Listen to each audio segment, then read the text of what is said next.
আমরা গত দুদিন ধরে ইয়েলোস্টোনে ঘুরছি।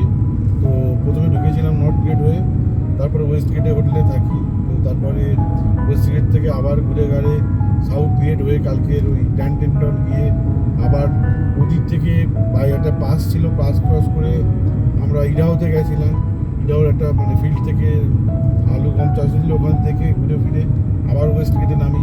আবার আজকের আবার এই ওয়েস্ট গেট থেকে গ্র্যান্ড ক্যানিয়নের ভিতর হয়ে আমরা ইস্ট গেট থেকে এক্সিট হচ্ছে কোডির দিকে।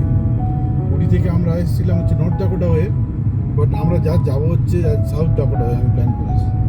যাওয়ার সময় মোটামুটি এই ট্রিপে আমরা কতগুলো স্টেট কভার করলাম। মিনেসোটা, তারপরে হচ্ছে ওটা হচ্ছে কিরে দেব মিনেসোটা, নর্থ ডাকোটার পরে হচ্ছে ওই জায়গার নাম কি, তারপরে হচ্ছে ইউমিং, তারপরে হচ্ছে ইডাহো, আর ওইটার নামটা ভুলে গেলাম, কি নামটা, মন্টানা। এইগুলো কভার করেছি। আর সাউথ ডাকোটাও কভার করবো। এই 6-7টা স্টেট এই